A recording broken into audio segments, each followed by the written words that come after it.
नमस्कार, मैं सुदीप पटरिया। उत्तराखंड कांग्रेस में सब कुछ ठीक ठाक नहीं चल रहा है। प्रदेश संगठन को लेकर तमाम सवाल उठ रहे हैं। कई दिग्गज नेता और उनके अग्गू भग्गू शिकायतों को लेकर दिल्ली तक दौड़ लगाने लगे हैं। बताया जा रहा है कुछ शिकायतों को कांग्रेस हाईकमान ने गंभीरता से लिया है। चर्चा होने लग गई है कि प्रदेश संगठन में आज और कल अभी बदलाव हो सकता है। सवाल यह है कि बदलाव होगा, पर लेकिन बदलाव के बाद स्थितियां बदलेंगी। पिछले एक दशक से तो ऐसा दिख रहा है कि कांग्रेस में कुछ सकारात्मक बदलाव होने ही नहीं जा रहा है। हालात सबके सामने हैं। कांग्रेस लगातार 3 पार्लियामेंट्री इलेक्शन हार चुकी है, 2 विधानसभा चुनाव हार चुकी है। धरातल पर संगठन लगातार कमजोर होता जा रहा है। लोगों ने अब कांग्रेस से ज्यादा भरोसा निर्दलियों पर दिखाना शुरू कर दिया है।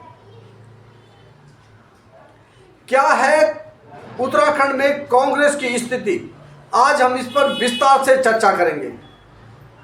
इससे पहले आपसे अनुरोध, तीर चेतना के YouTube चैनल को सब्सक्राइब करें, लाइक करें और कमेंट्स के माध्यम से हमें सुझाव जरूर दें। जी हां, उत्तराखंड में कांग्रेस के हालात सुधरते नहीं दिख रहे हैं। बद्रीनाथ और मंगलौर उपचुनाव जीतने के बाद लगा था कि कांग्रेस पटरी पर आ गई है। कांग्रेस के दिग्गज नेता कहीं न कहीं पार्टी के लिए एक हो गए हैं। और लेकिन रुद्रप्रयाग का जो उपचुनाव हुआ उसमें कसबल थोड़े ढीले नजर आए। लग गया था कि पार्टी के दिग्गज नेताओं में कुछ न कुछ गड़बड़ चल रही है। हुआ भी कांग्रेस के पक्ष में चुनाव का परिणाम नहीं रहा।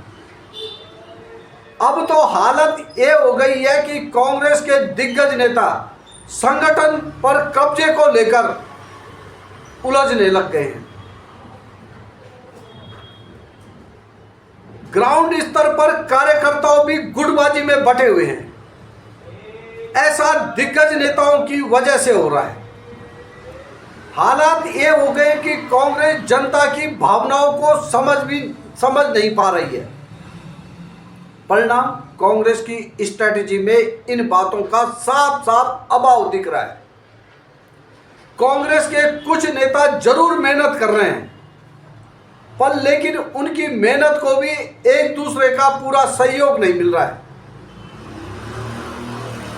रही सही दिग्गज नेताओं के कभी सत्ता पक्ष की तारीफ कर देना, कभी सत्ता पक्ष के नेताओं की तारीफ करने ने पूरी करके रख दी है।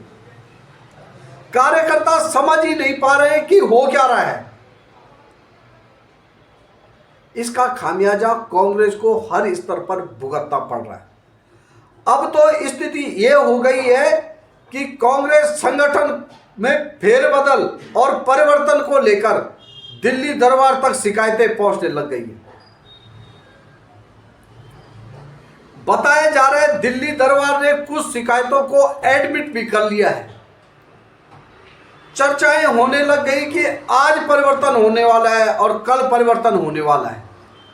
सवाल कार्यकर्ताओं का वाजिब है कि परिवर्तन हो भी जाएगा, हालात बदलेंगे। कांग्रेस ने विधानसभा चुनाव की हार के तुरंत बाद गणेश गोंदियाल को प्रदेश अध्यक्ष पद से हटा दिया। उसके बाद करण मेहरा को प्रदेश अध्यक्ष बनाया गया। पहले बहुत अच्छे तरीके से कांग्रेस आगे बढ़ रही थी। अब लोकसभा में 5 सीटें हारने के बाद करण मेहरा के खिलाफ भी वही कुछ होने लग गया जो गणेश गोंदियाल के खिलाफ हुआ था। गणेश गोंदियाल के हटने के बाद करण मेहरा जब प्रदेश अध्यक्ष बने थे तब लगा था कि कुछ होगा। ऐसे जब गणेश गोंदियाल को प्रदेश अध्यक्ष बनाया गया था तब लगा था कि कुछ बेहतर होगा। मगर लेकिन बेहतर पार्टी के भीतर नहीं हो सका। जनता कई मौके पर कांग्रेस के पक्ष में नजर आई, पर कांग्रेस के नेता शायद इस बात को पहचान नहीं पाए, या उनके अहम और वहम इतने बड़े हो गए हैं कि वो पार्टी को भी डुबोने लगे हैं। विधायक और जिला स्तरीय नेता भी अब प्रदेश स्तरीय और राष्ट्रीय नेताओं पर कमेंट्स करने लगे हैं। कई मुद्दों पर कांग्रेस के नेता अलग थलग पड़ जाते हैं, जबकि वो जनपक्षीय मुद्दे होते हैं, पार्टी का साथ नहीं मिलता। कई मौकों पर पार्टी की जो आवाज होती है उसे दिग्गज नेताओं का साथ नहीं मिलता, या दिग्गज नेता नकारात्मक टीका टिप्पणी कर पार्टी के मोमेंटम को डिरेल कर देते हैं। इस बात को लेकर कार्यकर्ताओं में खासी नाराजगी है।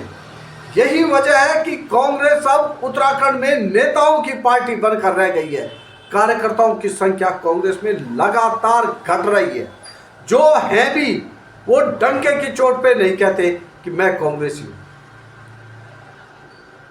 हालात यहां तक पहुंच गए कि कांग्रेस और पर एक गर्व करने वालों की भी लगातार कमी हो रही है कि कांग्रेस जंगे आजादी की पार्टी है। कांग्रेस ने देश की आजादी में कांग्रेस की भूमिका रही है, बड़ी भूमिका रही है। उसके बावजूद भी कांग्रेस के कार्यकर्ताओं में अब ये भाव का भी होना कम हो गया है। ये चिंता की बात है। ये केवल कांग्रेस की चिंता की बात नहीं है, किसी भी सिस्टम में विपक्ष का कमजोर होना चिंता की बात है लोकतंत्र के लिए, पर शायद कांग्रेस के नेता इसे समझ नहीं रहे हैं।